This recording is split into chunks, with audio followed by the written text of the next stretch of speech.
All right, welcome back to the Bullshit Filter, Ray. Episode Bullshit Filter, the news 86. How are you doing, Tonto? Emphasis on the bull. Doing okay. How about you? Yeah, I'm good. Good. So, the last couple of months, we've talked mostly about what's going on in your country, the clusterfuck states of the world. Still is. And I thought this week we'd jump across the Pacific Ocean and over a little bit further and talk about China. Right Because here, you don't have to yell. Right. Yeah.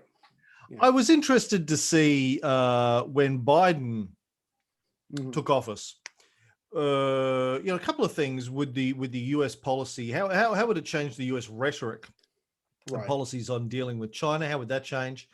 Would it become less overblown and over dramatic?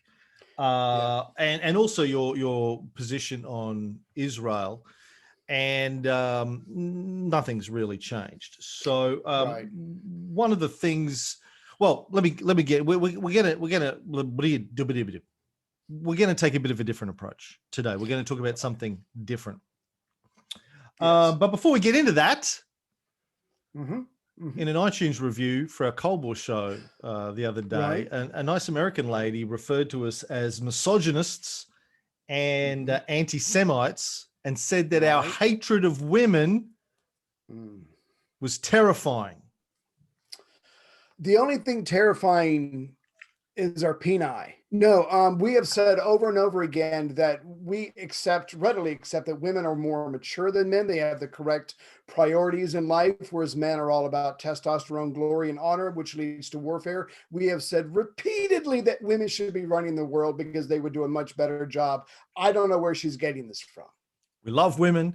We tell all of our male listeners and our lesbian listeners to eat pussy every day.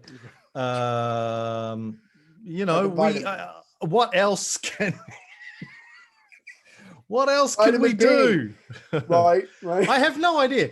Like the anti-Semite thing, I can at least understand that because I in particular criticize Israel a lot, and we did a series on Israel, and and I can understand how people confuse criticism of Israel with anti-Semitism. Of course, I'm not an anti-Semite, and that's ridiculous. But it's like you criticize America, they say you're anti-American. You criticize Israel, they say you're an anti-Semite. You're not allowed to criticize anyone. You criticize your own country, you're a self-hating Australian. But the misogyny thing, I don't get. Unless we made some joke about women, we were being facetious.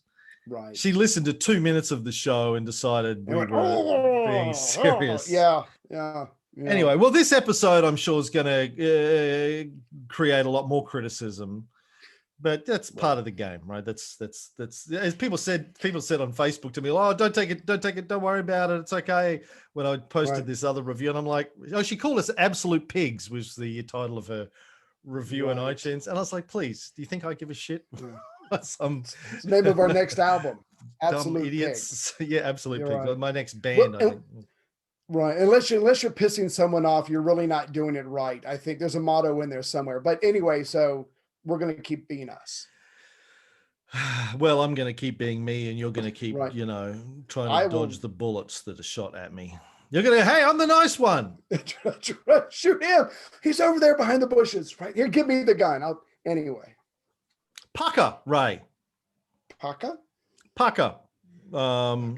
Somebody you ever been called a pucker? Mother pucker? Oh, silly pucker? I've been called so many things by you, but never a pucker. Pucker, P-U-K-R, is an acronym for Palestinians, Uighurs, Kashmiris, and Rohingyas. Okay. What do they have in common, those four peoples, Ray? Give it to me again. Give me the pocket list. Palestinians, Uighurs, Kashmiris, and Rohingyas. Do they all have someone's boot on their neck? They do. Yes. Okay, that's the best I could do. Neck boots. Yeah. Neck. Yeah. Big hit. Instead of necklace, neck boot. Gotcha. Neck books, neck Yeah. beards, and neck boots. Apart from that, what else do they have in Right. common? They're politically oppressed. They're poor. I'm not sure. What am I missing? They're predominantly Muslims. There you go. But why don't other Muslims defend them? Well, we'll get into that. Yeah. Yeah. They're predominantly Muslims. The Pukka people make up about 30 million people around the world, and they're being oppressed by Jews, atheists, Hindus, and Buddhists. Right. Each suppressive state, Israel, China, India, and Myanmar, aka used to be known as Burma for the people that haven't been around since the 60s. That has new leadership. Anyway, yes, we'll get into that. Yeah. Yeah. They ignore international law, lash out against human rights institutions that criticize what they're doing. But it seems to me that in the West, particularly in the last couple of years, we predominantly hear about the treatment of the Uyghurs by China. Right. And I'm trying to figure out why that is. And that's what I want to talk about today, the treatment of the Uyghur minority in China. So why do you think we would hear mostly about the Uyghurs and not the other people? Well, I'm going to put it down to the fact that Americans are nothing more than freedom-loving people who can't stand to see others suppressed for whatever reason, or it's just a stick to beat China with. But I think it's the first one because, again, freedom-loving peoples. Yeah. Well, what are the other three outside of China? What are the other three countries Israel, India, and Myanmar have in common? Are they? Oh, I don't know. I was going to go with Republic, but no. Not white, but no. Are they our allies? Do they have resources? Why would we care? Why would we get worked up about it? Israel, capitalist. India, capitalist. Myanmar, capitalist, kind of. Right. Have been becoming more and more capitalist in the last sort of 10, 15 years.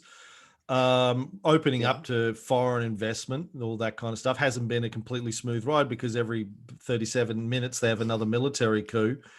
China, communist or capitalist, depending on which article you want to read, as we've talked about on this show many times. If we want to criticize them, we say they're run by the communists. If we want to talk about why their economy is doing so well, we say, well, we're not really communists, they're capitalists. Man, you just, it's great. It's like being in Vegas, you can pick what you want. Pick, you want to be gay, you want to be straight, it's okay. You can just be whatever you want in that moment. We were right. There's another thing those non-China countries have in common. They were all occupied by the British until after World War II. Oh, is there any chance that some of that rubbed off while the British were there? There's an idea. You pick up cultural norms or cultural attitudes towards those who are not you because your oppressors have been there for so long.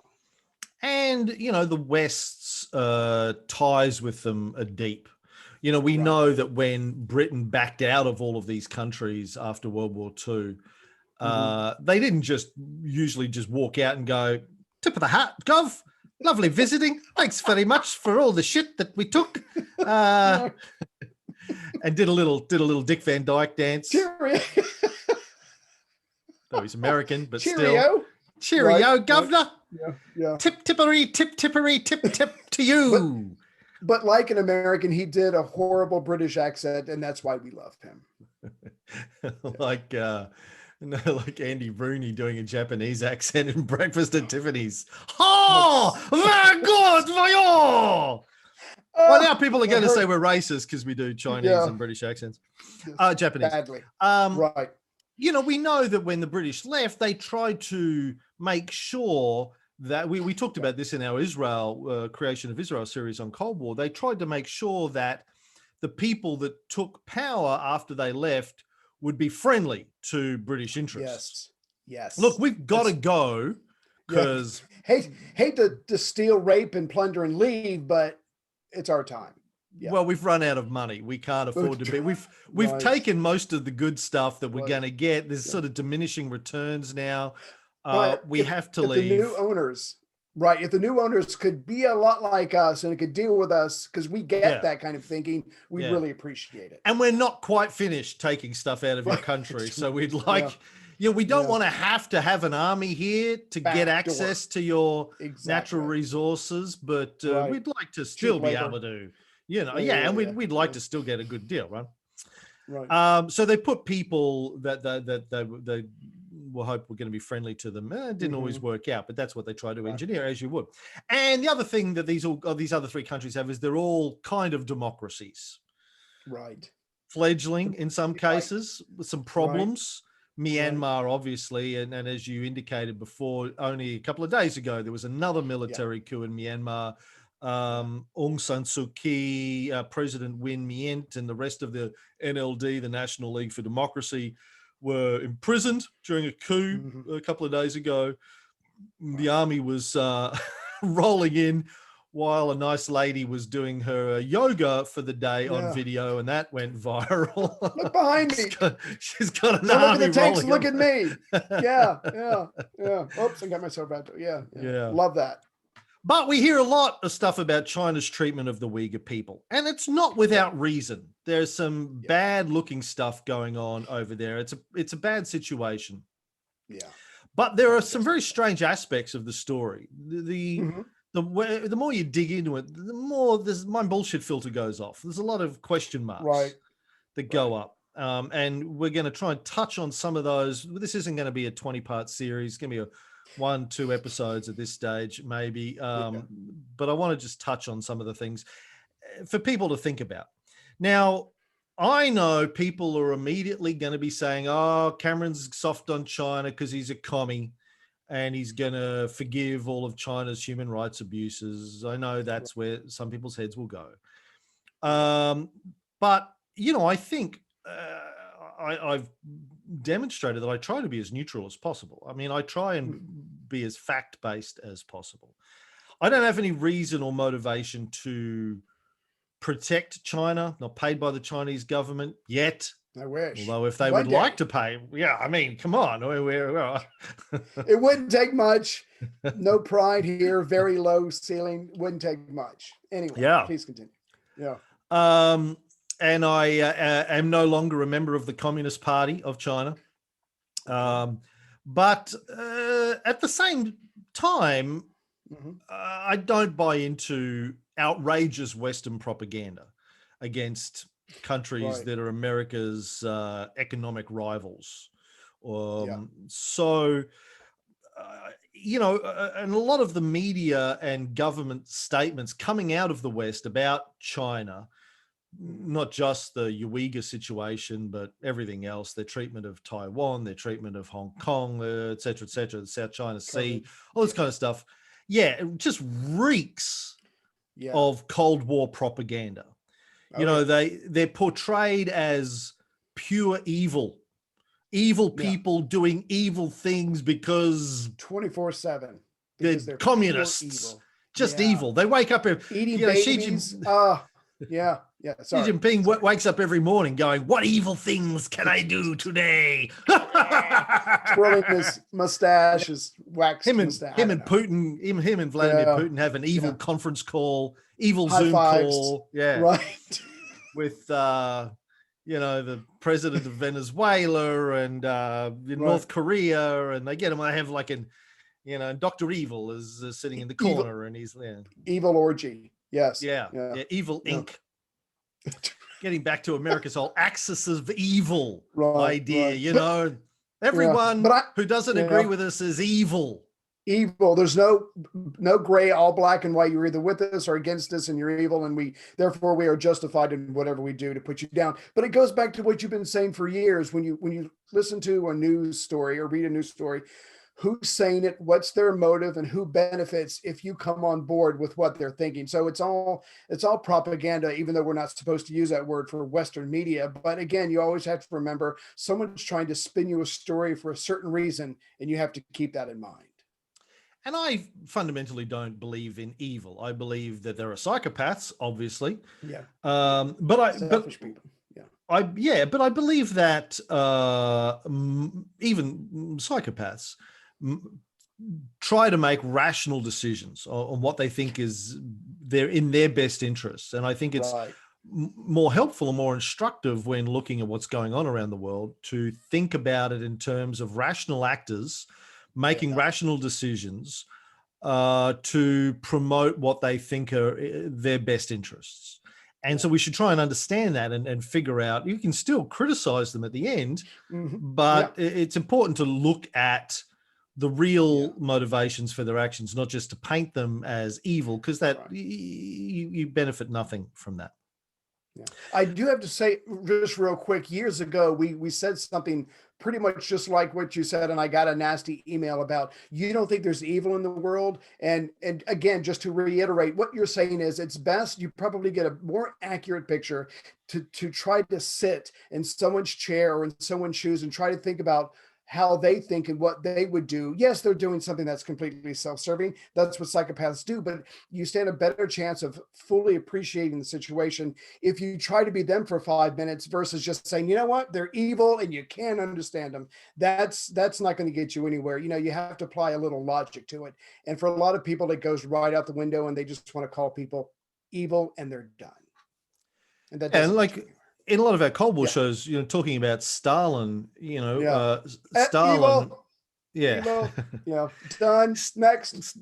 Stalin did a lot of horrible things, but when you when you look at his rationale for it, it's very hard to argue with his rationale in a lot of cases.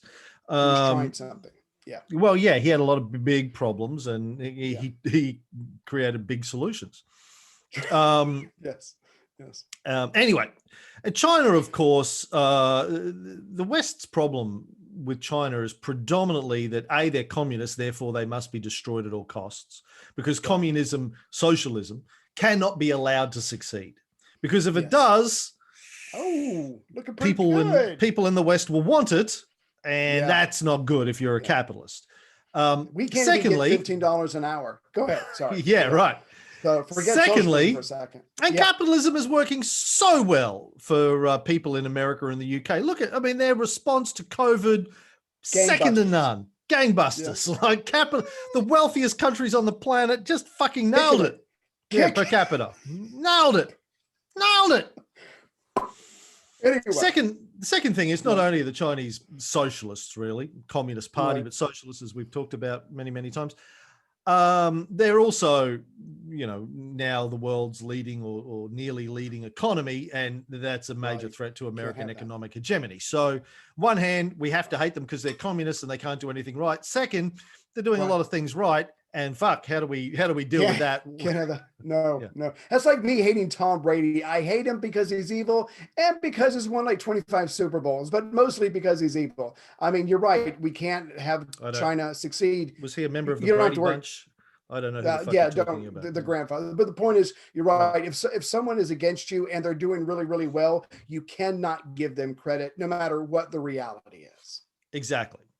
Now, speaking of American hegemony, remember the other day on the Cold War show, we were talking about Irving Kristol, the father of the neoconservative movement, one of the supporters of covert operations for the CIA early on. And I mentioned that he was the father of William Kristol, Bill Kristol, America's leading neocon voice today. Funnily enough, I heard Matt Taibbi talking about him the other day. Bill Kristol is now running an organization called the Republican Accountability Project or something like that. He's trying to hold their feet to the fire. Absolutely. He's raising money from Democrats to get him to keep the Republicans honest or not insane. But as Matt Taibbi and Katie Halpert were pointing out, 10 years ago, Bill Kristol was evil in the eyes. He's the architect of the Iraq War. He was considered the ultimate evil by Democrats. The worst neocon. But now he's the savior of the Republicans. The Democrats are giving him money. It's crazy. It's hilarious. Yes. Anyway, I learned from listening to Matt Taibbi talk about this. Towards the end of the Cold War, late 80s, early 90s, Bill Kristol came up with this idea of America's benevolent global hegemony is the way that they positioned it. I know I get a warm spot right here. Anyway, go ahead. And I'd never heard of this particularly before. I dug into it. In 1992, Paul Wolfowitz, who was the Undersecretary for Defense at the time, drafted a new policy for the Pentagon that basically said that America should prevent any nation from challenging America's global hegemony because it was good for the world. And I know a lot of Americans, even Democrats, think this. I get people who say this to me all the time on Facebook. We're the good guys. Who else would you rather be running the world if not America? And I go, well, how about fucking nobody running the world? Like, how about the United Nations? That's not an option. Together? I know. I think that's an option. It's this weird binary thing. Well, who else should be global hegemonists? I'm like, nobody. What the fuck are you saying? Like, Americans do your thing. Americans seem to automatically jump to that. Well, somebody needs to dominate the world. It should be us. Like, you want us. You want me in charge over you. It's right. You want me on the wall. You would be lucky to have the wall. You would be lucky to have me to have a gun to your head. You'd be lucky. Who's gonna do it? You? You or the communists? Yeah. You're welcome. In 1995, Bill Kristol launched the Weekly Standard that was promoting this Republican wet dream of American New World Order. Like most good things in America, it was founded by Rupert Murdoch's money, my countryman. You know, I still, you know, there's this old story that when he was at Oxford, Rupert had a statue of Lenin in his dorm room. And, you know, it's my kind of wet fantasy. It has been for a long time that on his deathbed, Rupert's going to leave a note and it's going to say, fucking got you, America. It was my lifelong project to infiltrate. He's actually been working for the communists. He's been working for the Russians for 70 years. Yeah. His mission was to bring down America by building a media empire and just creating so much division that America tore itself apart. I like, mission seriously. He's going to get flown to Russia. He's going to have a fucking state funeral. He is the champion. The champion. I know the lefties tend to hate Rupert. I think of him as he's the champion of the left because he figured out how to exploit America's weakness and he got in there and he's torn it apart. It's genius. He's doing great. I'm going to write that movie. If it doesn't happen in real life, I'm going to write that movie. Nice. So Bill Kristol founded the Weekly Standard magazine with Rupert's money. And then a year later, 96, he and Robert Kagan issued a manifesto called Towards a Neo-Reaganite Foreign Policy that was pushing a policy of global domination for America. A year after that, Kristol launched the think tank, the Project for the New American Century, for the New American Century, PNAC, that sort of amplified Wolfowitz's plan, called for the overthrow of Saddam Hussein, spelled out the details of a global imperial strategy for the 21st century. And of course, two of the signatories of the PNAC report were Cheney and Rumsfeld. A couple of years after it came out, George W. Bush became president. Cheney and Rumsfeld were his Secretary of Defense and Secretary of State. And 10 months after he was elected, 9/11 happened, and all of the PNAC dreams came true. They got justification to rule the world. Of course, global domination had been the US plan since the end of World War II. This wasn't a new thing. It was just a more aggressive approach to it, take the gloves off approach to it. You know, at the end of the Cold War, the options were, we'll pull back. You know, we've been justifying this for the last 45 years or 40 years because of the Cold War. It's over now. Let's pull back. They were like, no. This is when we ramp it up. Double down. Exactly. Yeah. And in fact, it should be easier now. Yeah. And as I've fucking gone on and about, and people will be like, "Oh, fucking give it up, Riley." But for new listeners, if there are any, right. Again, I'm not portraying America as evil either, but it was just there was a competition between economic systems. America wanted their economic system to be the only economic system, and everybody on board. Yes. And of course, the Soviet Union were trying to push an alternative economic system, which which America had just finished. Like before World War II, you had all of the different imperial trading blocks, the colonial powers had, which made it very difficult for the United States to trade openly with all the countries that they wanted. They've been pushing for open door policies for 50 years before World War, particularly relating to China, as we've talked about in the Cold War show. That's where it started. They wanted to be able to trade with China, and Britain sort of had China locked down since the Opium Wars of the late 1800s. After World War II, they had their opportunity to do that. Britain was gone. All the colonial powers were destroyed. But the Soviet Union was trying to push their own economic system, and America needed to crush that. And anyway, so whenever I hear extreme sounding shit being said about America's economic enemies, I can't help but wonder if there's another side to the story. And I want to remind people that it's our job as critical thinkers to take a 360-degree look at all of these issues and to be as objective as we can. Not take a position on the left or the right. You don't have to be pro-America or pro-China or pro-Russia, pro-whatever. Our job is to be critical thinkers and to say, let's have a look at the facts. And the facts are often difficult to uncover because there's so much propaganda from all sides. Right. Very hard to, and this is one of these cases, it's very hard to sift through the propaganda from both sides and figure out what might be really going on. But there are some things that we'll talk about as we go through this, where you go, something smells off, fishy about this. Right. And it also doesn't hurt, like you're saying, to take the chessboard and turn it the other way to try to get the other person's perspective, turn it back, whatever, because it's hard to know the truth. Like you said, there's so much fluff out there that's being passed off as truth. It's hard to know what that is, but that doesn't mean you don't try to analyze and try to figure it out for your own edification. It's our responsibility. It's our job as critical thinkers. This show is all about, all of our shows this to a degree, but particularly this show. This is the show about critical thinking. Let's take a critical thinking approach to contemporary geopolitical issues, right? I have to ask, would it be fair to say, and I don't mean this as extreme as it sounds, would it be fair to say that as we do these shows, as we talk about these various governments and nations and objectives, there are, to a degree, there are no good guys. There's no one that's perfect. There's no one that's looking out for everybody. There's no Jesus-like person who makes the best decisions. Everybody's looking out for themselves. Everybody's competing with everybody. And when nations compete with each other, one of the things you do is you try to cut the other guys off of the knees with propaganda, with lies. And so we're not so much bringing down anybody. We're just trying to expose everybody to the light of truth. And it can be confusing. It can get emotional. It can certainly be ugly as well. But that's what you do. Because the other choice is you literally just believe everything you read, and then suddenly you're in a cult. Yes.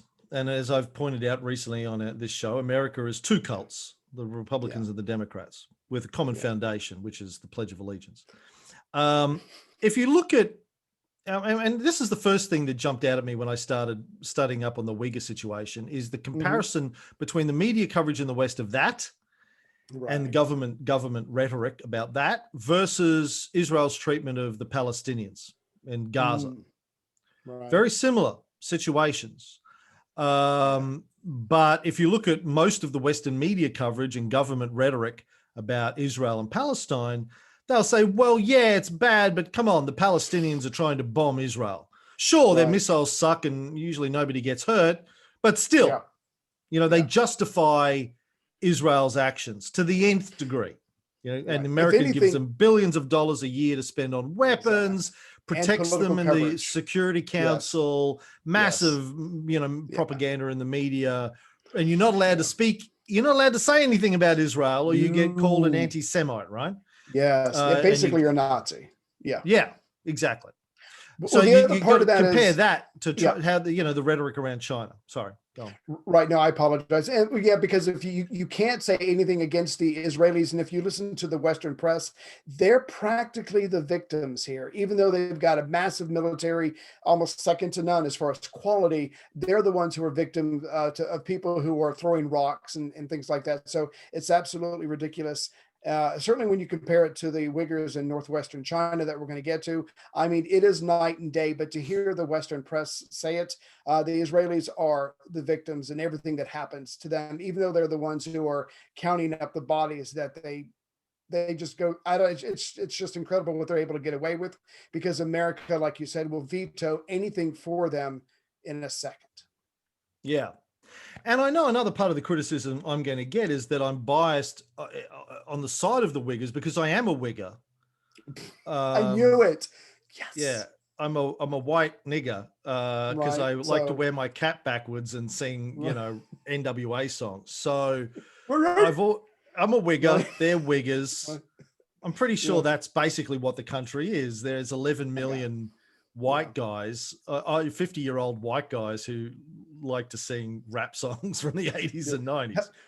Help me out with this. My name is Cameron, and I'm here to say, and that just goes from there. It's a hip hop, a hip to the hip hop, and you don't stop. Now I'm going to get in trouble for saying the N word. Yeah, I can't.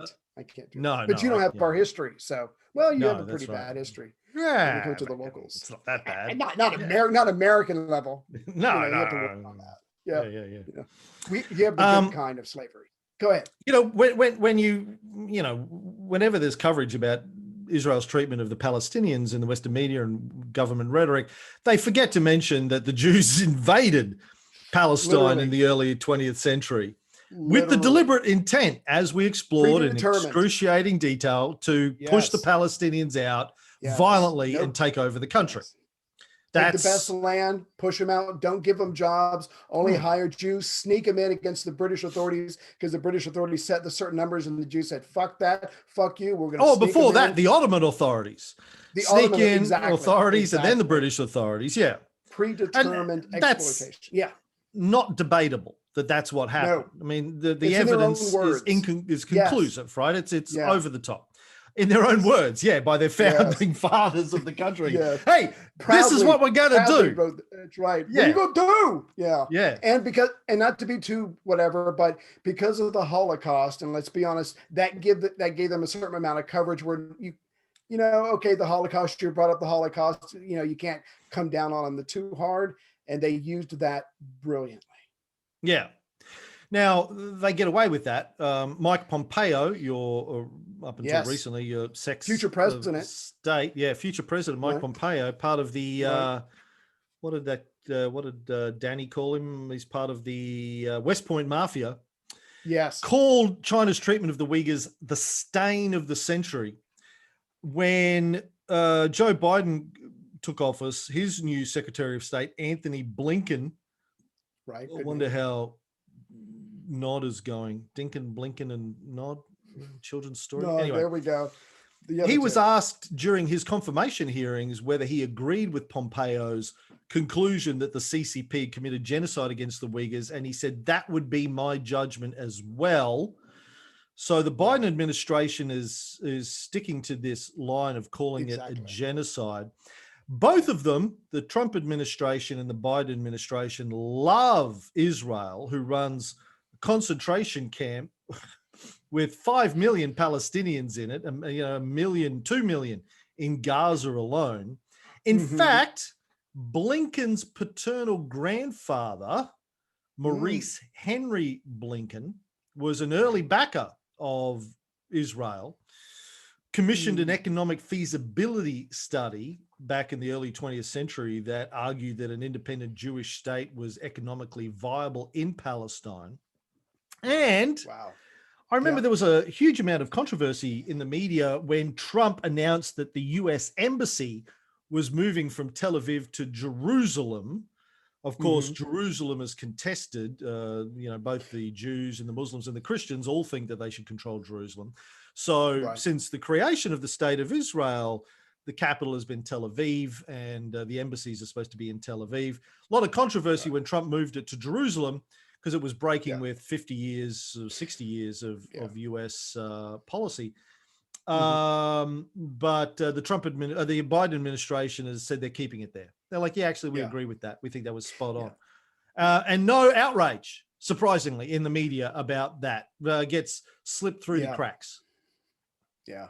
I mean, again, they can do no wrong because they're the victims.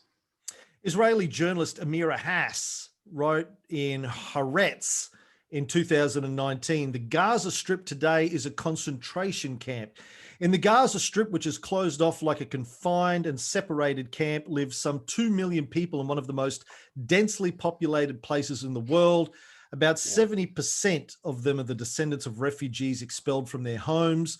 Absent freedom of movement condemned them to a life of unemployment, dreariness, poverty, disease, depression, contaminated water and soil, and dependence on ever-dwindling charity. And that is even without the military bombings and incursions. The concentration camp that is Gaza has existed under even harsher conditions for almost 3 decades before Hamas took charge. Israel has a political goal in mind in turning Gaza into a giant concentration camp, cutting it and its inhabitants off from the rest of the Palestinians so that it will become a separate entity deprived of history, roots, and belonging. And Amira Hass, I think one of her parents, a mother, I think, survived a Nazi concentration camp. The Vatican also called Gaza a concentration camp back in 2009, got condemned by the US for saying that. But how often do you see Gaza referred to as a concentration camp in the US media and by the US government, right? You don't. Those two words, terms don't go together. And as we're going to find out probably either at the end of this or the next episode, the people of northwestern China, just like these people, they can only take so much before they realize there's not going to be any change unless they make the change. And sometimes that calls for violent reaction to oppression. So these people are just trying to survive and live with dignity, just like everyone else. Well, I can support their desire to live with independence and dignity. So tell me, Ray, who are the Uighurs? The Uighurs. What? Gonna be honest with you, I didn't know a lot about them until I got the email from you, which I was really looking forward to, because you hear stuff in the news and you're like, oh, what, they're being oppressed, that's horrible. And then you hear Muslims, and then your brain, if you're an American, your brain just shuts down and whatever. So the Uighurs, and I wasn't sure if it was Uighurs or Uighurs. I've heard both, but anyway. So they're descendants of Turkish people. They're part European and they're part Central Asian, part where the Silk Road used to run in northwestern China. Now, I thought this was interesting. So in northwestern China, you got Shinjang, which is also called Eastern Turkestan. It's been known that way for hundreds of years. So their language can be written in Arabic, Latin, and Cyrillic alphabets, which I thought was pretty cool. But here's the rub, just like I said a couple of seconds ago, the Uighurs are Sunni. They follow Sunni Islam. So because of that, they're not going to get any sympathy or very little sympathy in the Western world because of the tension between the Western world and the Middle East. And I think you mentioned this earlier, there are other groups, the Kazakhs and the Kyrgyz, who've also been oppressed by the Chinese government. They're Muslims as well. The problem is the Uighurs want to be independent of China because they don't have a lot connected to them as far as cultural. So they want to be separate. The China wants them to be a part of it. As we're going to go into later, there's a lot of things in the Northwestern Territory that are worth a lot of money to whoever controls and owns that land. And you can't help but argue that that's a big part of why the Chinese government have certain rules and laws suppressing these people, making their lives very hard because they need to control the oil, the natural gas, the other resources, the cotton that we'll all go into. So this is not just the Communist Party saying we need purity. This is about the Benjamins, or whatever the Chinese version of Benjamins. The Maos. The Maos. It's all about the Maos, baby. Yeah. So there's a long history there. Mao Zedong sent troops in 1949 to make sure that the Russians didn't take that territory. And these people have been dealing with a heavy hand from Beijing for a very long time. Yeah, so there are 56 ethnic groups in China. The Uighurs are one of those. You said they're descended from Turkish people. I think more properly to say descended from Turkic-speaking people. Turkic as opposed to Turkish. The Turkish people are also Turkic. A larger group. Xinjiang, the province that the Uighurs live in China, is the largest province in China. It's up in the northwest, borders all of the Stan countries, Afghanistan, Pakistan, Tajikistan, Kyrgyzstan, and Barianstan, the latest of the countries that we created. We're moving there when we make our $1 billion out of podcasting. Yes. But the Uighurs are only 1% of the Chinese population. So 1% controls the largest province. There's about 11 million Uighurs in China out of a population of, whatever, whatever billion.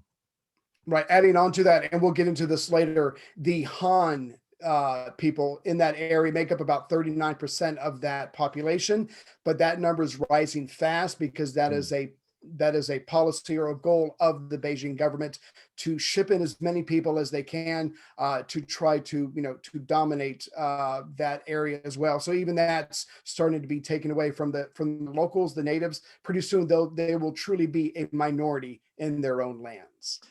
Again, this is exactly what the Jews did in Palestine in the first half of the 20th century, late 19th, but mostly. And bragged about it. Yeah. Sorry, go ahead. Yeah. And continue to do it today in the West Bank, continue to push in. So very, very similar situation. Just be honest. Yeah, sorry. Like the Uighurs have a distinct culture and history, as you said, goes way, way back. First half of the 20th century, they had two short-lived independent republics there before, Mao consolidated control over China. But in recent years, the reason we've been hearing about it is the Chinese government have been cracking down on the Uighurs. Massive surveillance, mass detentions, forced assimilation, and some estimates, and we'll get into the veracity of these later, but some estimates that you'll see in the media are that between 1 and 3 million Uighurs out of a population of 11 million are being held in detention camps or concentration camps or re-education camps, as the Chinese government likes to position them. Right. Other critics claim that Beijing has banned Uyghur parents from naming their sons Muhammad, blocked their children from entering mosques, forbidden Uyghur government employees from fasting during Ramadan. The Uyghur women aren't Muslim allowed to wear the hijab. The veils. Men aren't allowed to grow abnormally long beards. Right. So why, Ray? What's all this? Why is all this happening? Well, one, as we pointed this out a billion times, the communists don't have a religion. And so if you can't openly attack a people just because news agencies don't seem to like that kind of thing, you take apart the various aspects of their religion and you ban it. You make it illegal. You make it annoying. You make it a crime that is punishable by being sent into a re-education camp. You literally try to break down their culture into nothing, so then you can rebuild them up to either one, become like you, or two, to accept being a minority in their own country.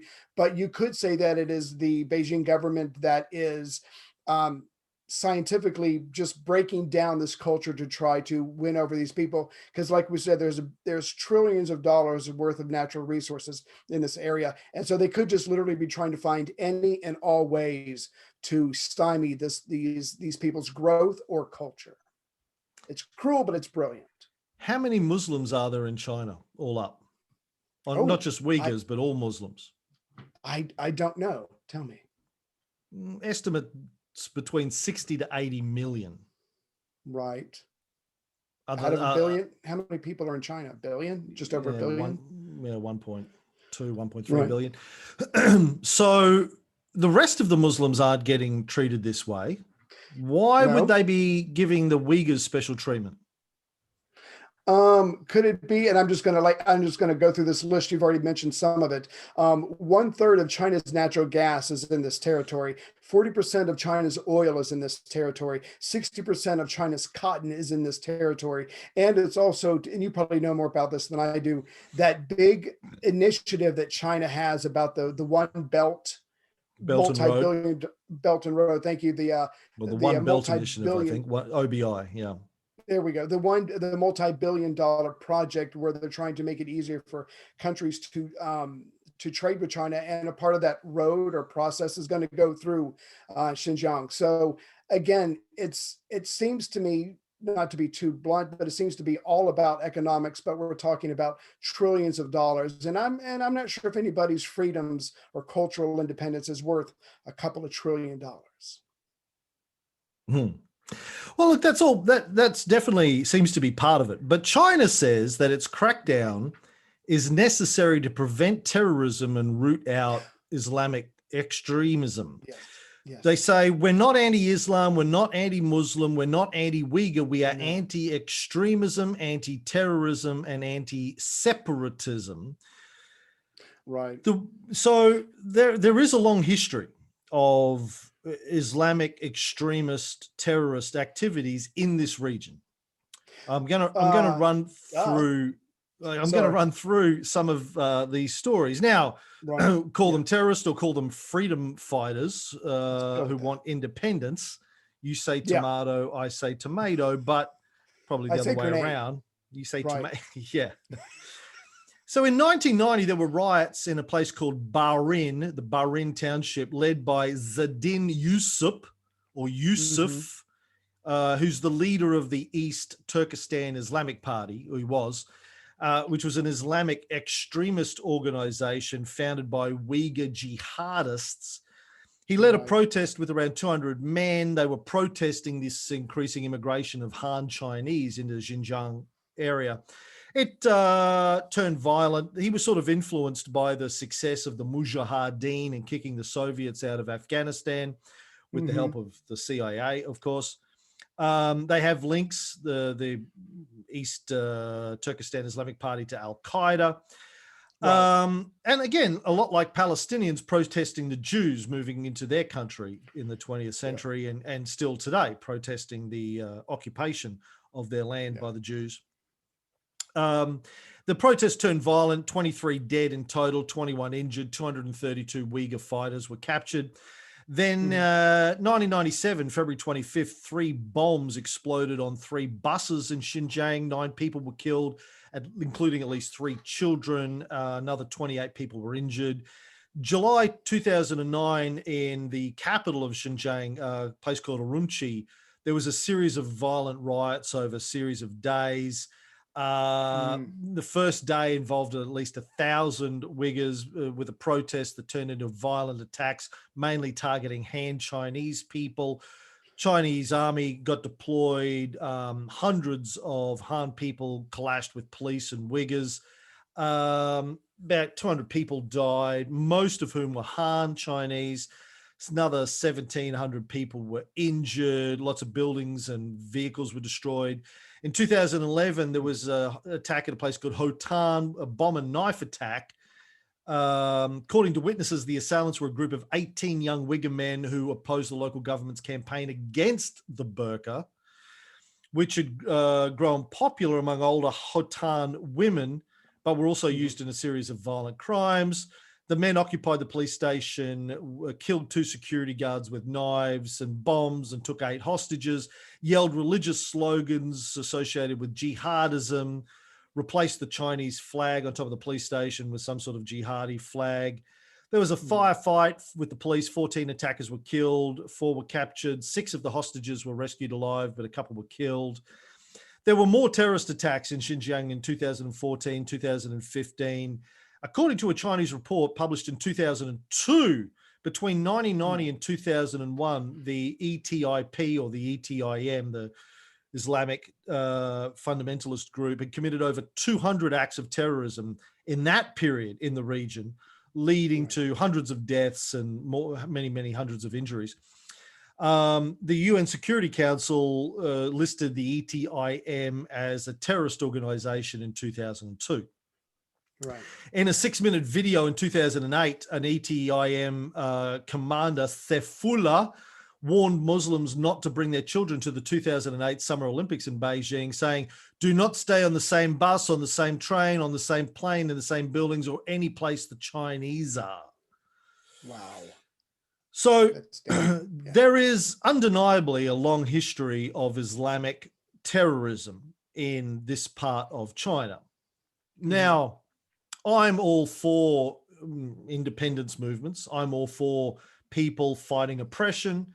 I support that because I support the concept of self-determination of peoples. These are very ethnically separate, culturally separate race from the Chinese who just got swept up in China, which is, of course, massive. So, I support this. We call it terrorism, but really they're fighting for their freedom. But from the Chinese government's perspective, this is part of China. You're terrorists. Same as Abraham Lincoln thought about the South. Sorry, we're one country. I don't care if you want to separate. Fuck you. Exactly. So you don't get to separate. This is my country. This is America. And I'll go to war to stop you from doing it. Right? Yeah. It means so much to me. I'm willing to kill you. Yeah. And he's beloved by Americans for doing that. Well, some Americans for doing that. He's top 3, baby. Sorry. So starting in 2017, the Chinese government started to round up people they say were Uighur extremists, Islamic fundamentalists, and sent them to camps that the government calls vocational education and training centers. Now, of course, there's a long history in socialist countries of doing that. The thinking, they did it in Cuba, they do it in Korea, they did it in Russia, and they did it in China early on. And the thinking has always been, yes, there's going to be a lot of people in the country when the socialists take over who don't understand socialism, don't want socialism. They've been indoctrinated by colonialists or capitalists, and we could kill them, or we could re-educate them.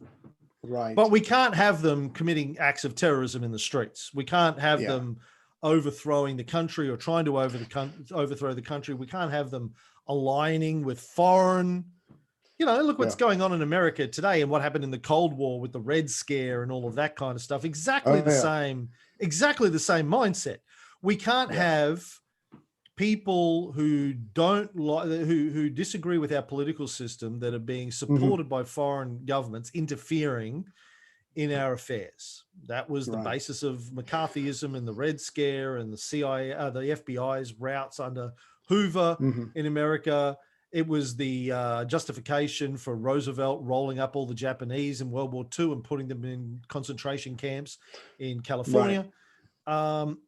This is exactly the same sort of mindset as far as I can see. Yeah, basically you're either with us or you're against us. And you're not allowed to be against us. It's not even that. You're not allowed to be against us. We'll hold you in captivity and re-educate you until you agree with me, and then we'll release you. I did want to give that a little context for a second. So like you said, I mean, these people have had a hard time from the Chinese government since 1949. So yeah, a couple of years are going to go by and they're going to start fighting back because it's starting to feel helpless to them. I'm probably going to pronounce this wrong, but I wonder if you ran across this in your research. In 1954, the Beijing government sent Bingtuan people to the northwest of China. What it is these were former soldiers who were now farmers. So they were called farmer soldiers. And what it is, it's like the Roman Empire. When the Roman Empire would take a bunch of soldiers who have been retired. They put them into a certain place. Okay, this is now your community. Well, it's a way to make sure you've got people who are tough, experienced fighters who are pro your government so they can keep an eye on foreigners, but they can also keep an eye on people, locals in the area to make sure that they don't step out of line. So since 1954, these people have had oppression from the government. They start fighting back. And when some of them, it only takes one, but when one of them joins Al Qaeda or one of them joins ISIL, suddenly the Chinese government can go, "Whoa, they're terrorists. You Americans should be able to understand that. We're just trying to suppress terrorism here." And like you said, the Chinese government says, "Look, we're doing what we have to do to survive. There are three evils we're looking for. We're looking for separatists because they're not allowed to break away because this is our country. We're looking for terrorists because, like you said, that disrupts everyone's daily life and it disrupts the economy. And we're looking for religious extremism. And they want to grow the beard and wear this, and the kids can't come out. And so we're trying to shut all this stuff down so we can have a nice, calm, peaceful country, just like everybody wants." But when you spin it like that, it makes it sound like the Chinese government is doing the right thing for the larger group. Whereas if you look at it from the locals' point of view, they've been harassed for decades and suddenly they're fighting back, and that makes them the bad guys. No, if you look at it more objectively, they are literally fighting for their own freedom. They just happen to be losing, and they don't have a good propaganda department on their side. And and there's an argument for saying the 9/11 attacks were exactly the same justification, right? We're striking back. Yeah. A group of Islamic extremists, fundamentalists, freedom fighters, mostly coming out of Saudi Arabia, funded by Saudi Arabia, attacked the United States to try and create political change to get America to stop oppressing Muslim people in Palestine by supporting Israel and interfering in the affairs of Muslim people in Iran and around the world. Although Saudi Arabia terrorists or Sunnis probably don't give a fuck about Iran because they're Shia, but you know what I mean. So yes, but that's the thing, right? So the hypocrisy here is the way that we position the Al Qaeda attacks, 9/11. If in fact they were Al Qaeda attacks, which is still debatable, versus these people fighting back. We justify these people. Oh, well, they're being oppressed. Of course, they need to fight back.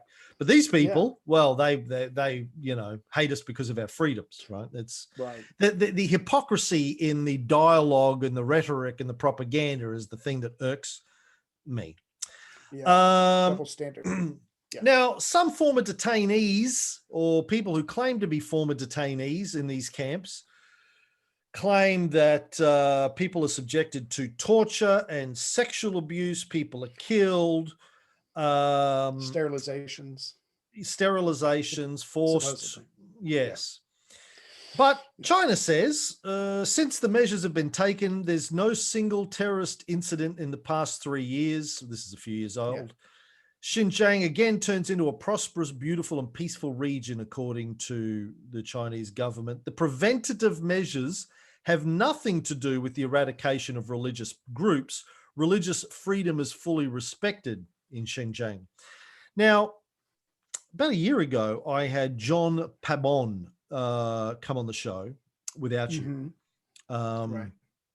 He's an American business strategy guy who lived in Shanghai for 10 years, now lives in Melbourne. Wow. And we'd done our series on China and he invited himself on to give his perspective. Let me, I'm going to bring up his, can I do that on Zoom? I don't know if I can do that into Zoom. Let me see if I can play this clip. Well, while you're looking for that, you were talking about the government bragging about not having any trouble for a while.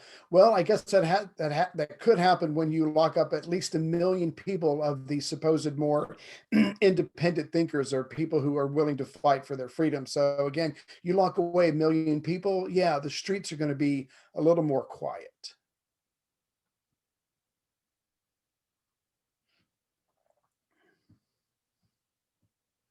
Do you want me to rap or dance while you're, I don't know. No. Okay.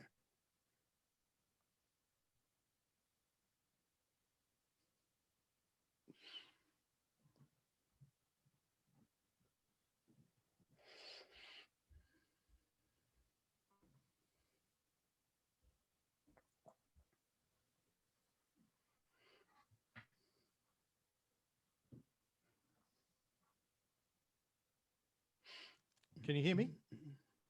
I can hear you, yes, but I can't hear anything else. Tell me if you can hear this. Oh, really? Why is that? He said, well, look what they're doing with the Uyghurs. They're putting all the Uyghurs in camps, millions of Uyghurs in camps.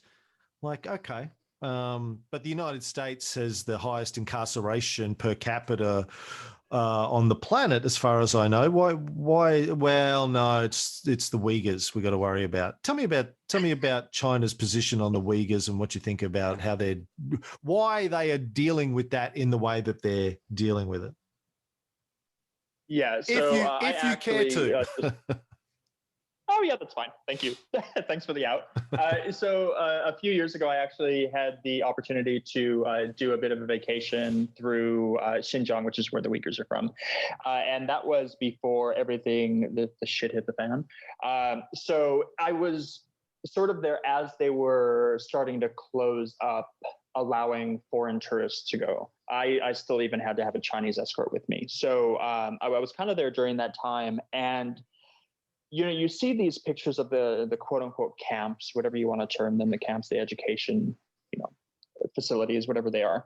And they look horrific. But if you're on the ground, and walking through a place like Kashgar, everybody is happy. Everybody is going about their lives. Yeah, it might be manufactured happiness, sure. But, people, they're just going about their lives as if nothing is happening. They know that these camps exist and what the government is doing, but life goes on. So that sounds kind of harsh, actually. But my position, I guess, on the camps is, and I know a lot of people are not going to like hearing this, the camps are meant to do re-education in the hopes of preventing terrorism and separatism, right? So if you look at Xinjiang, a lot of folks in Xinjiang are trying to create their own country. East Turkmenistan, I think, is the name of it. And China doesn't like that because it goes against the idea of the central nature of the party and this idea of Chinese being unified. You have the same issues with Taiwan, Hong Kong, and Macau. And a lot of little islands in the South China Sea. So they want a unified China. So the idea that a part of the country would break away and create their own nation is that's a no-go area. So these camps are certainly to counter terrorism and to counter separatism. Now, in the sense of terrorism, China doesn't have terrorist attacks. They might have somebody, get disgruntled and go into a kindergarten with a meat cleaver once in a while. But, they certainly don't have planes flying into buildings. And I would question why in the West we haven't done more. If this continues to rear its ugly head, if we're still fighting against, terrorism in all its ugly forms, maybe China's got it right. And that's not a very PC thing to say, but I don't know what they're doing in the camps, but the knock-on effect is they certainly don't have to worry about people blowing themselves up in the street.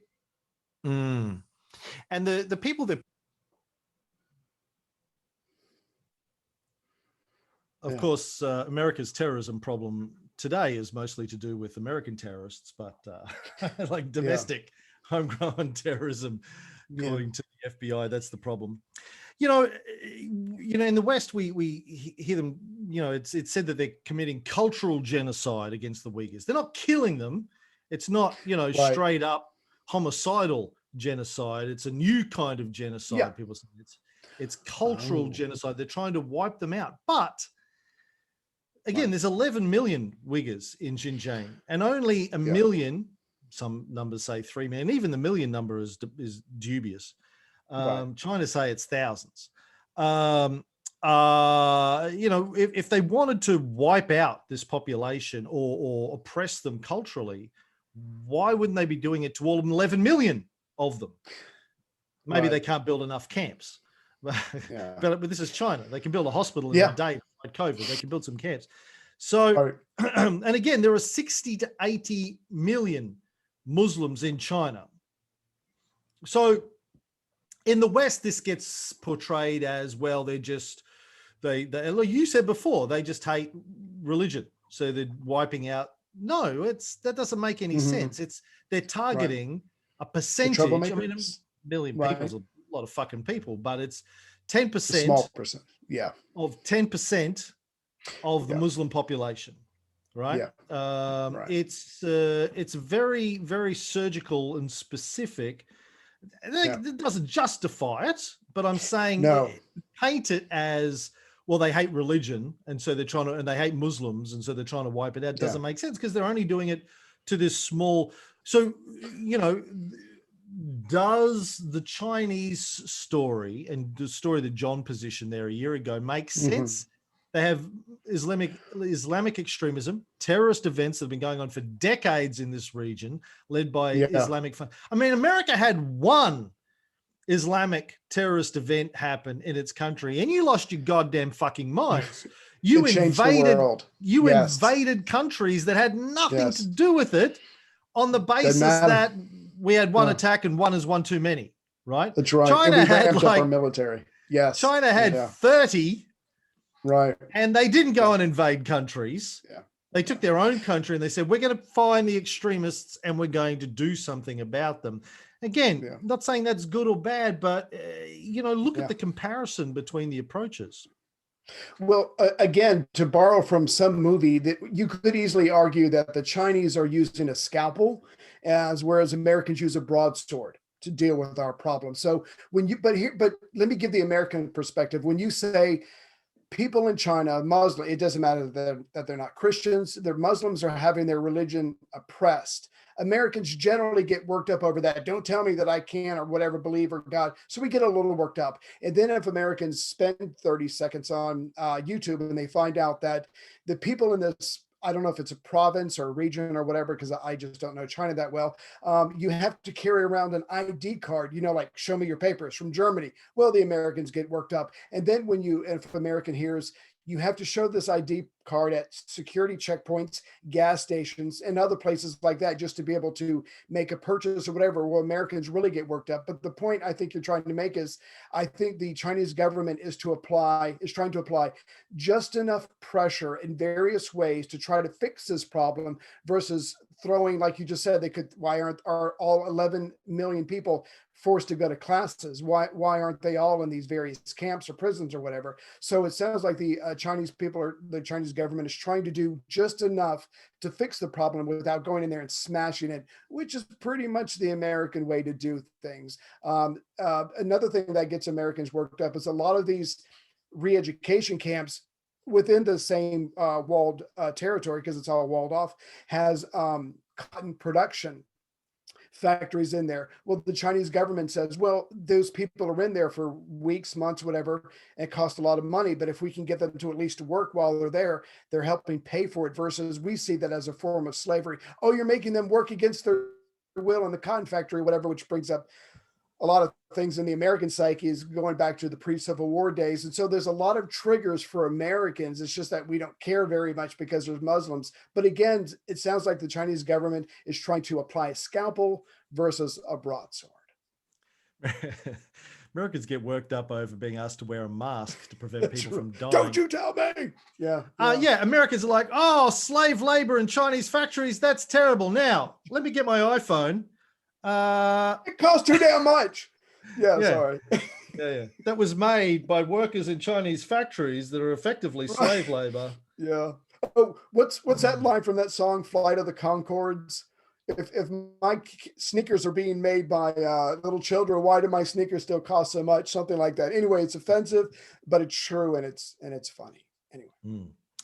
Now, other allegations, as you mentioned before, include forced sterilization and contraception. Although I've also read that the Chinese government are offering cash incentives to the Uighur people to get sterilized. So is it forced, you don't hear about that. Is it bought? Right. See, I didn't hear about that as much. I watched several BBC News things about the sterilizations. Not once, I must have missed something, was money and mentioned. It just made it sound like they were holding these people down on the table and doing whatever you got to do. So I think it's within the realm of possibility for the government to want more Han people than the Uyghurs in there, because it would make their lives a lot easier. And maybe this is one way of doing it. But again, versus giving them money versus forcing it on them is something that you don't hear in the news because it's not as dramatic. And of course, China had a one-child policy for decades. Yes. I mean, trying to limit population growth is not a new idea in China, because they have a massive population and economically they were suffering for a long time. Yeah. But Chinese government statistics show that from 2015 to 2018, birth rates in the mostly Uyghur areas of Hotan and Kashgar plunged by more than 60%. In the same period, the birth rate across the whole country decreased by 9%. Right. And the Chinese authorities acknowledge that birth rates dropped in this period, but say it's not through forced sterilization and genocide. It's you know, they're well, no, they're not saying, they just don't like to fuck. They're paying them incentives for sterilization. Yes, we don't want this population to continue to grow. You know, because it's led to a lot of extremism, probably. And, you know, maybe they have more realpolitik economic reasons because of the Belt and Road Initiative, as you mentioned before. But here's the thing I want to look at, the sources for a lot of this. Now, you read a lot of the stuff in the media about the numbers of people in the camps and forced sterilizations and torture and rape and all this kind of stuff. Right. But when you try and figure out the sources, it becomes a little bit murky. Yes. Now, most of the claims that they had 1 million Uyghurs in camps came originally from a guy called Dr. Adrian Zens. Did you read about Zens? I think to be honest, I watched a lot of videos and read articles. I remember many doctors, many professionals, many people that lived there. I don't specifically remember that name. Zens comes up in a whole bunch of articles. They will quote him as a researcher. Dr. Adrian Zens says, now, who is Dr. Adrian Zens? Well, he's a German born-again Christian who is a senior fellow in China studies at the Victims of Communism Memorial Foundation. That sounds objective. Yeah. Who wrote a book about 10, 11 years ago called Worthy to Escape, Why All Believers Will Not Be Raptured Before the Tribulation. Sorry. In which he said during the rapture, you know, not all Christians will go up, only the really, really hardcore Christians who fight for Jesus will go up. Right. In the book, he also stated that he is led by God to punish the atheist Chinese for their treatment of the Uyghurs. He actively connected homosexuality, gender equality, and bans on corporal punishment to the power of Antichrist. I'm done. Here's a quote from his book that you might like, actually. True scriptural spanking is loving discipline.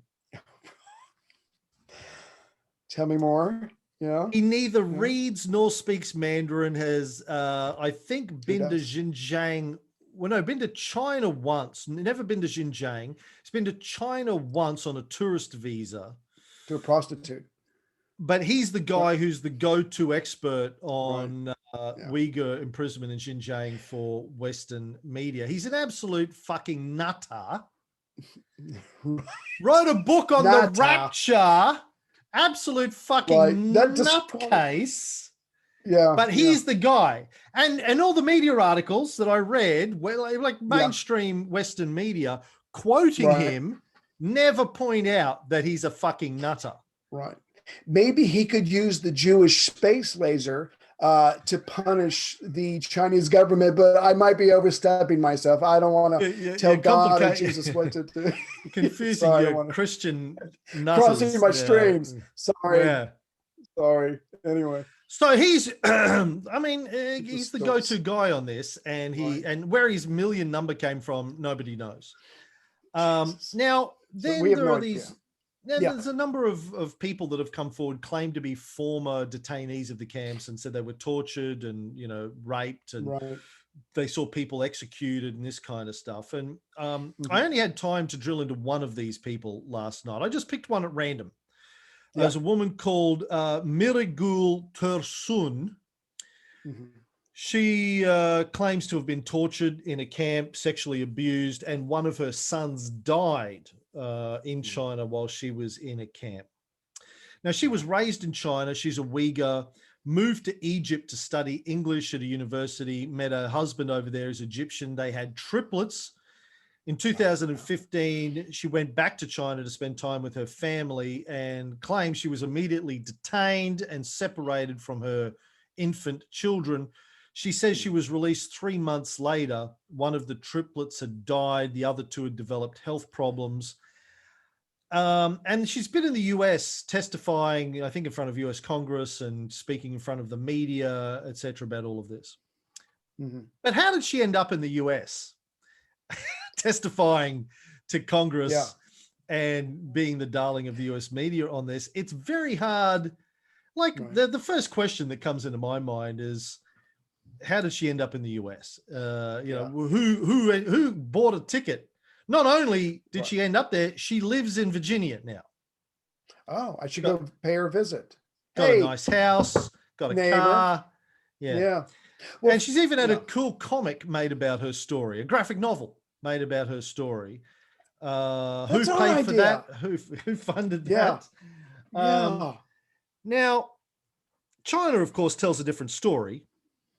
They say what she says is a total deliberate lie. Mhm.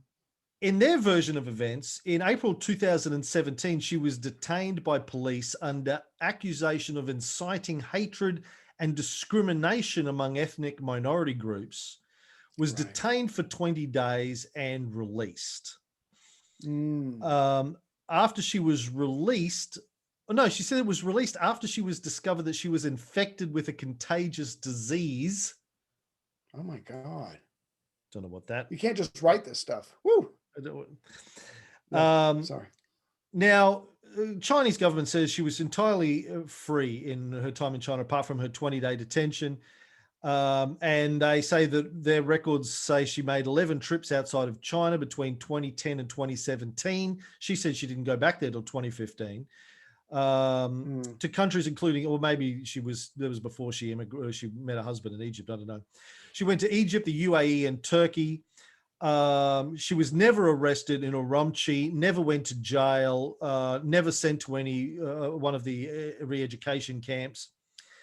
Now, my initial reaction reading this is to believe her story and think the Chinese version of it is just spin doctoring. But then I realized if the Chinese government were going to lie about her, why would you admit that she had been detained at all?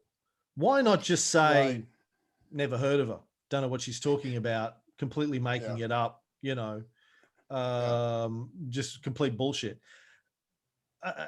You know, maybe they would fabricate the story of her being detained for inciting hatred to try and discredit her, ruin her credibility, paint her or something. But the easier thing would be just to go, nah, complete lie, never heard of her, prove it, you know, never happened. That, you know, in my mind, that would be the easiest path to take rather than try and fabricate. And they've provided documentation, which again is either real or fabricated, which shows her arrest record, what she was charged with. When she was released, when she returned to Egypt, she returned with all 3 kids in perfect health. She claims one of them was dead. There are other records, like a family member says, no, there's a photo of the son. He's alive and well in Egypt, like his grandmother who lives in China. And maybe that person is being manipulated by the Chinese government. It's hard to unpick, but here's the thing. We must never forget the Nyoriya testimony. Remember, we've talked about this before. For people who don't remember or haven't heard of this before, back in October 10th, 1990, my 20th birthday, David Lee Roth's 35th birthday, if you're tracking. A 15-year-old girl, Kuwaiti girl, stood up in front of US Congress, was called Nyoriya, or Naira, gave testimony that Iraqi troops in Kuwait were throwing babies out of windows of hospitals because they wanted to take the humidity cribs back to Iraq. Everyone was horrified. George H.W. Bush used it as his rationale to invade Iraq, and Kuwait, I guess, to kick the Iraqis out. To liberate, yeah. The Gulf War won. And the media ran with this story and took it as fact. Right. No one, the US media never said, who is this girl? How did she end up testifying in front of you? Like, what was the chain of events that led to her for going from Kuwait to testifying? Me. Yeah, like nothing. No. No questions. And this is the same with this chick. Who's got a better life than I do.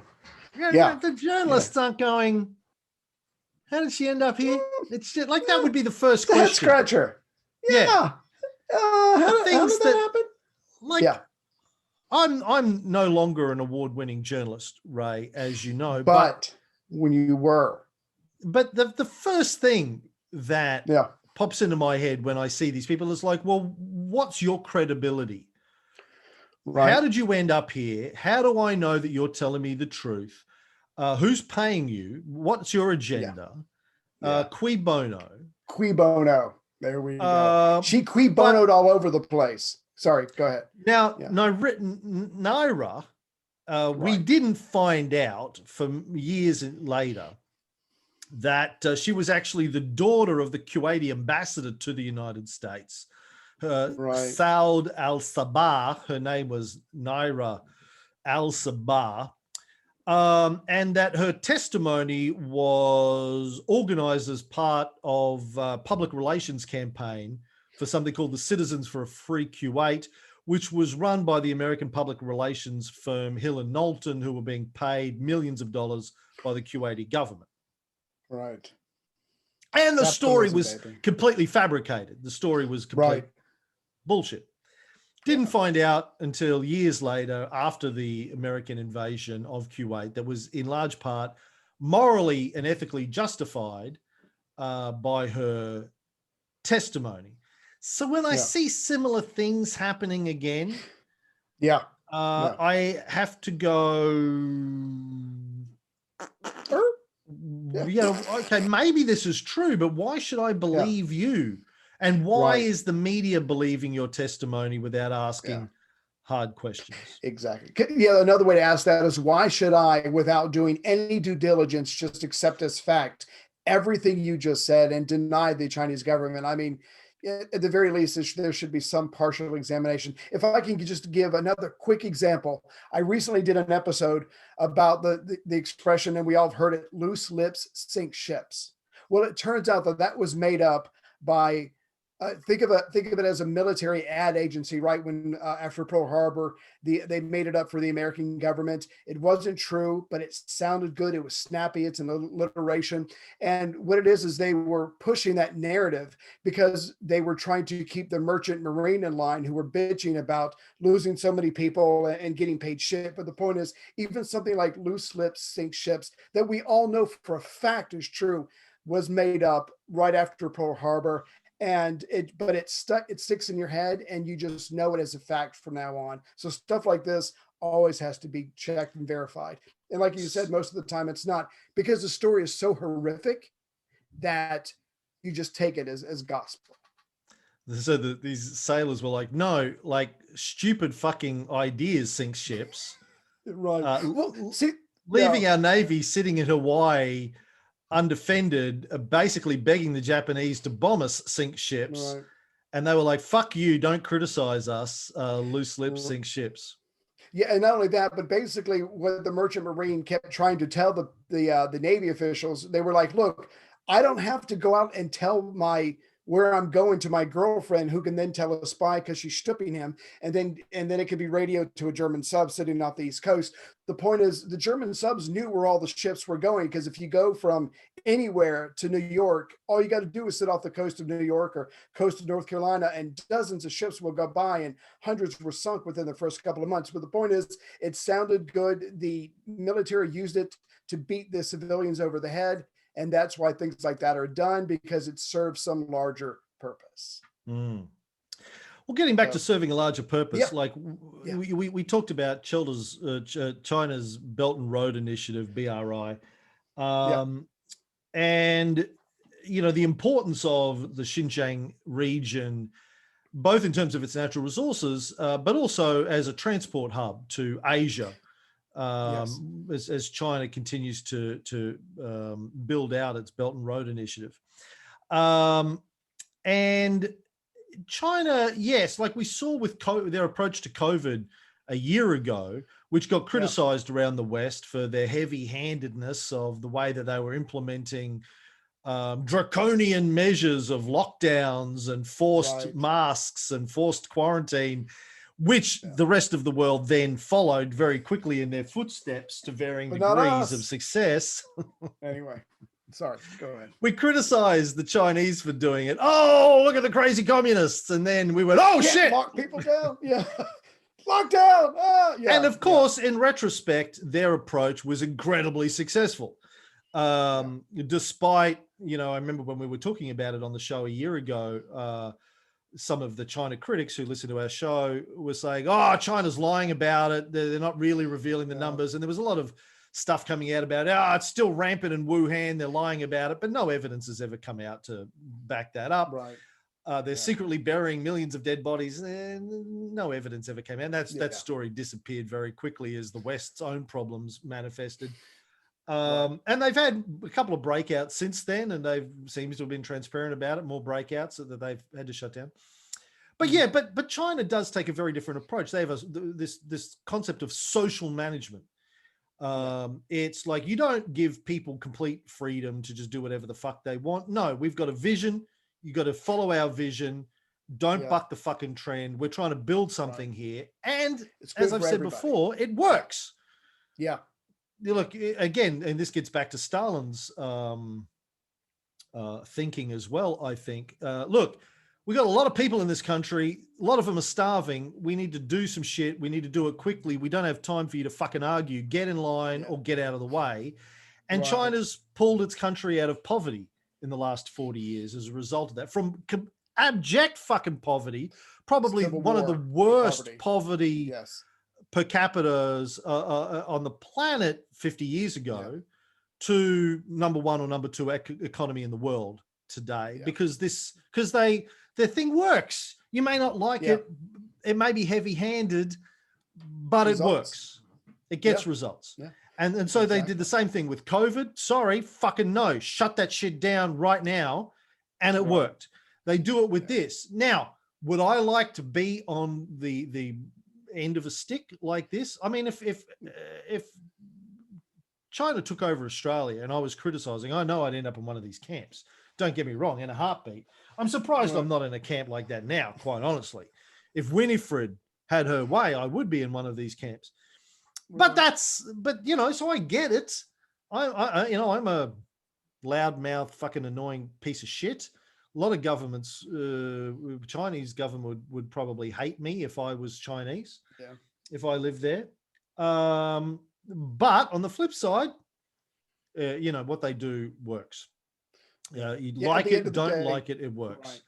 At the end of the day, you can't argue with results, but you can't lie about it and try and hide it. And that's what the Western press does. And of course, we'll probably go into this on the next episode, but why aren't all these Muslim countries screaming at the top of their lungs if what China is doing in the Northwest is actually true? But again, it comes down to Benjamin's, because I think that One Belt project is going to affect 60 countries. And those countries are getting millions of dollars in loans from China to improve their infrastructure to help China. So as long as you keep your mouth shut, you get the money and people can have their pride and they can have their cultural identity. But at the end of the day, money talks and bullshit walks. Yeah, look, I've got enough notes to do another hour on this, and this has been an All hour right. and a half. So I think let's wrap this one Yeah. up, and we'll finish it looking at some of the other issues next week. All right. Sounds good.